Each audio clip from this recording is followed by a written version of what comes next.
कृष्ण केशव कृष्ण केशव पाहि माम। राम राघव राम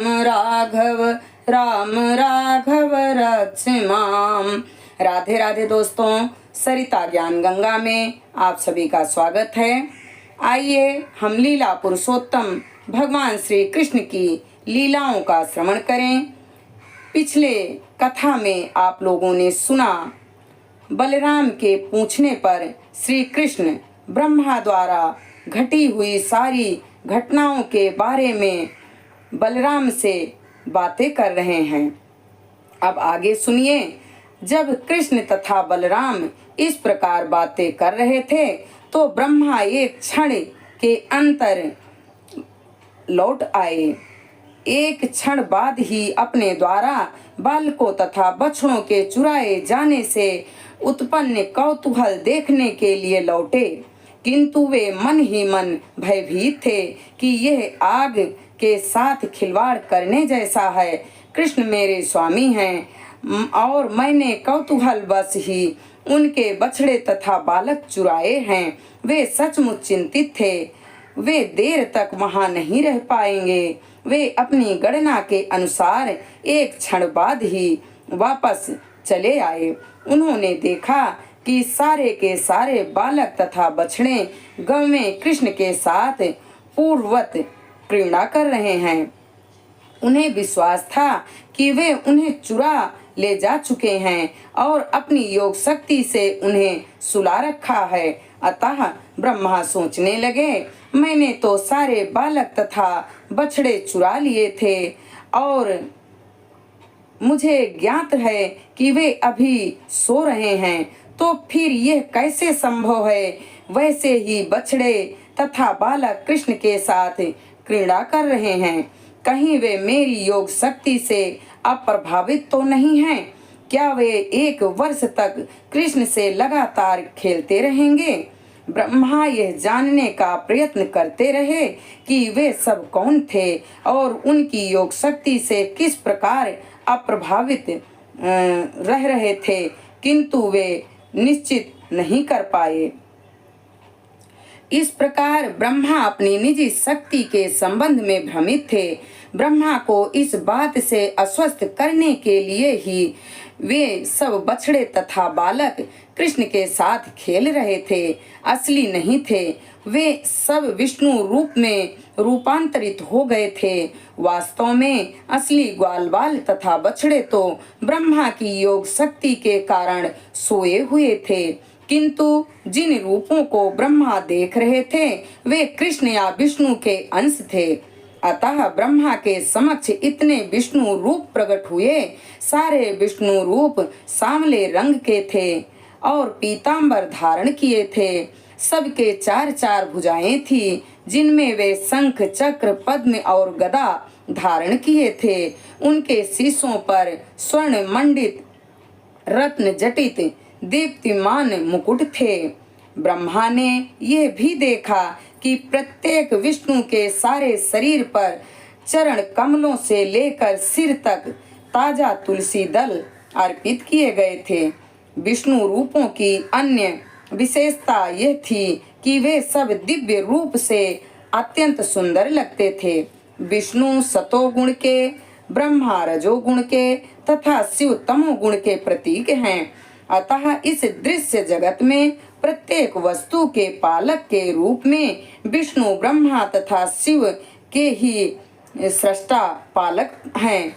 विष्णु भगवान की इस अभिव्यक्ति के बाद ब्रह्मा ने देखा विष्णु को चारों ओर से घेर कर अनेक ब्रह्मा, शिव, देवता तथा एक चींटी और तिनके से लेकर जड़ जंगम सारे जीव नाच रहे हैं। उनके नृत्य के साथ अनेक प्रकार का संगीत बज रहा है और वे सब विष्णु की पूजा कर रहे हैं। ब्रह्मा को ज्ञात हुआ कि विष्णु के वे सारे रूप शक्ति रूप से परिपूर्ण हैं। बालकों तथा बछड़ों के विष्णु रूप ताप के समान नहीं, अपितु वे अग्नि तुल्य थे। वे सारे के सारे असली विष्णु थे। ब्रह्मा जी कृष्ण के विष्णु रूप में विस्तार से अपनी सीमित शक्ति द्वारा यह समझ गए कि परमेश्वर की शक्ति के विस्तार से ही यह दृश्य जगत की सारे जड़ तथा जंगम वस्तुएं विद्यमान हैं। जब ब्रह्मा इस प्रकार अपनी सीमित शक्ति से अहत प्रवत होकर और अपनी 11 इंद्रियों के भीतर अपने को सीमित कर्मों से अवगत होकर खड़े थे, तब वे अनुभव कर सके कि वे स्वयं कठपुतली के समान भौतिक शक्ति की ही सृष्टि हैं। जिस प्रकार कठपुतली में नाचने की स्वतंत्र शक्ति नहीं होती और अपने स्वामी के आदेशानुसार नाचती हैं, उसी प्रकार सारे देवता तथा जीव भी श्री भगवान के अधीन हैं।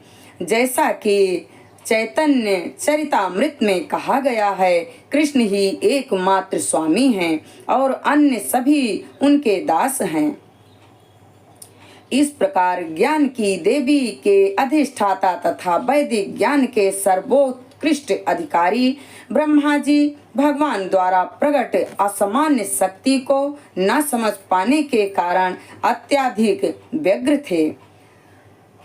प्राकृतिक जगत में ब्रह्मा जैसा व्यक्ति भी परमेश्वर की योग शक्ति को समझ पाने में असमर्थ रहता है। वे केवल उन्हें समझने में असमर्थ थे, अपितु कृष्ण ने उनके समक्ष जो कुछ प्रकट किया था उसे देखकर भी वे व्यग्र थे। कृष्ण को ब्रह्मा पर दया आ गई कि वे यह देखते हुए कृष्ण किस प्रकार स्वयं को बछड़ों तथा ग्वालों में रूपांतरित करके विष्णु के रूपों का प्रदर्शन कर रहे थे, इसे समझने में असमर्थ थे। अतः उन्होंने सहसा उस दृश्य पर से अपनी योग माया का आवरण हटा लिया। ब्रह्मा कोई सामान्य वध्य जीव नहीं है, वे अन्य सभी देवताओं से कहीं अधिक श्रेष्ठ हैं। फिर भी वे श्री भगवान के प्रदर्शन को नहीं समझ पाए। अतः कृष्ण ने जानबूझकर और आगे शक्ति का प्रदर्शन करना बंद कर दिया। योग माया का आवरण इसलिए हटा दिया गया जिससे ब्रह्मा जी और अधिक व्यग्र ना हो जाएं। जब ब्रह्मा जी की व्यग्रता दूर हुई तो ऐसा लगा मानो वे मृतक अवस्था से जगे हों। वे अपने नेत्र कठिनाई से खोल पा रहे थे। तब उन्होंने ब्रह्म दृश्य जगत को सामान्य चक्षुओं से देखा। उन्हें चारों ओर वृंदावन का अत्यंत मनोहारी दृश्य दिखा, जिसमें वृक्ष ही वृक्ष थे और वे समस्त जीवों का जीवन स्रोत थे। वे यह जान सके कि वृंदावन में भगवान कृष्ण की उपस्थिति के कारण यह स्थान अन्य स्थानों की अपेक्षा दिव्य है, जहाँ ना काम वासना है और ना लोभ। इस प्रकार ब्रह्मा ने भगवान कृष्ण को एक छोटे से ग्वाले का अभिनय करते देखा। वे अपने बाएं हाथ में रोटी का टुकड़ा लिए अपने मित्रों बछड़ों को ढूंढ रहे हैं। जिस प्रकार वे 1 वर्ष पूर्व इन सब को अंतर्ध्यान होने के पूर्व ढूंढ रहे थे, ब्रह्मा तुरंत अपने वाहन हंस से उतर आए और भगवान के समक्ष इस प्रकार गिर पड़े मानो कोई सोने का दंड हो। वैष्णवों के सम्मान प्रदान करने के लिए दंडवत शब्द का व्यवहार किया जाता है। इस शब्द का अर्थ है कि उनका सम्मान करना। वह दंड के समान पृथ्वी पर सीधा गिरे। अतः ब्रह्मा जी भगवान के समक्ष सुनहरे दंड के समान पड़े प्रतीत हुए। वे भगवान कृष्ण के समक्ष एक सुनहरे दंड के समान प्रतीत हुए। ब्रह्मा के चारों सिरों के मुकुट कृष्ण के चरण कमलों को छू रहे थे। ब्रह्मा अत्यधिक प्रसन्नता के कारण अश्रुपात करने लगे और उन्होंने अपने अश्रुओं से कृष्ण के चरण कमलों को धो डाला। ज्यों-ज्यों उन्हें भगवान के अद्भुत कार्यकलापों का स्मरण होता रहा, त्यों त्यों वे बारंबार उठते और गिरते रहे। अनेक बार प्रणाम करने के बाद ब्रह्मा जी उठे और अपने हाथों से उन्होंने अपनी आंखें पोंछी। भगवान को अपने समक्ष देखकर वे कंपित होकर अत्यंत सम्मान, विनय तथा ध्यान पूर्वक प्रार्थना करने लगे। इस प्रकार लीला पुरुषोत्तम श्री कृष्ण के अंतर्गत ब्रह्मा द्वारा बालकों तथा बछड़ों की चोरी नामक अध्याय का वेद भक्ति वेदांत तात्पर्य संपन्न हुआ। हरे राम राम राम हरे हरे, हरे कृष्ण कृष्ण कृष्ण हरे हरे। श्री लक्ष्मी नारायण भगवान के चरणों में हमारा कोटि कोटि प्रणाम स्वीकार हो। श्री लीला पुरुषोत्तम भगवान श्री कृष्ण के चरणों में हमारा कोटि कोटि प्रणाम स्वीकार हो।